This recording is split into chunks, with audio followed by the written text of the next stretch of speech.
Andrew, I have like a lot of friends around me. They're like good friends. Don't get me wrong, like they're real friends, but like they're incredibly like lazy, and they have so much potential. Like they can be big, they could be getting rich, all this shit, bro. But like they choose not to.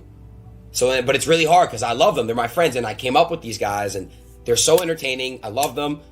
They're my brothers, but like, I understand, but you have to. But there's something that's very always kind of confused me.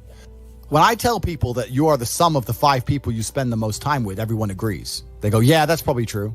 The 5 people you spend the most time with, that's what you're going to end up like. They say, yeah, that's true. And then they continue to hang around with people who they don't want to be. Why? There has to be a point. There has to be a point where you sit and go, okay, you're my friends, et cetera, et cetera. I love you guys. Yeah, we can talk, whatever. But I'm on a different life path. You have to leave some people behind.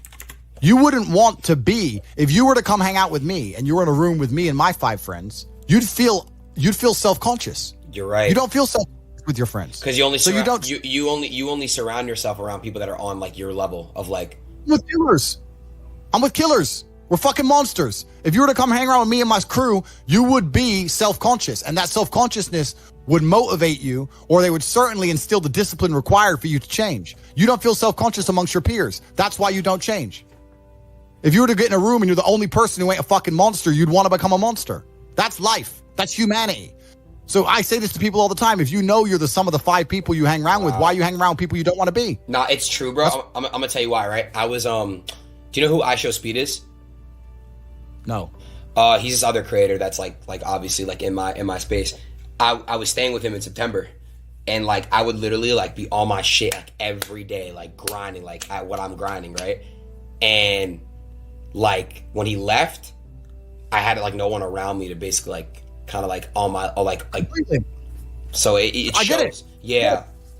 And that's why I live in a competitive environment. I live with my brother, my cousin. I live with men. We have a big house. We could all afford fucking 10 houses each. We live together on purpose. If my brother does 500 push-ups, I ain't going to be the bitch of the house. I ain't going to not do them. Right.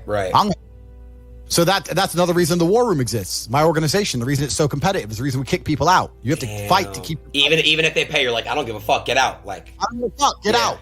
I'll kick them out. It doesn't matter. Everyone pays to join. You get kicked out anyway. You have to fight to keep your place. That's the whole. Damn. That's because that's how life was. If we were still in the animal kingdom, the lions that you see on TV, they weren't just born big lions. They had to fight other lions. They had to fight to get that antelope. They had to fight other animals, hyenas, jackals. They had to fight to be the boss.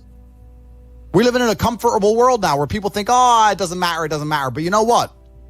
To some degree, it does matter. It does matter. And I'm going to tell you who it matters to. It matters to your soul and it matters to God. I stand in the mirror with a pure heart. I know I am the best version of me that could possibly ever exist. I know that God is proud of me. There's nothing that God hates more than sloth and laziness. If God were to create a man and that man were to sit around and do fuck all, God will frown upon you. It's why you're never lucky.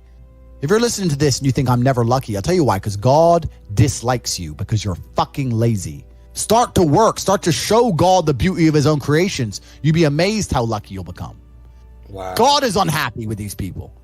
And inside their hearts, they're unhappy. We talk about depression, anxiety, all those things you mentioned earlier on this podcast. That comes from self-loathing. You loathe your own weakness. You loathe your own laziness. This is what all of these things are. I don't feel depression. How can I feel depression when I'm the most powerful version of me that I could ever fucking be? How can I feel depression when I could squeeze my own hand hard enough to break my own bones? How can I feel depression when I've smashed and destroyed 68 people's faces in front of me, men who thought they could test me in fair combat? How can I feel depressed? It's impossible. Do you understand? Bro, you got like the best fucking mentality, like brain, like ethic I've ever seen in my fucking life. What the fuck?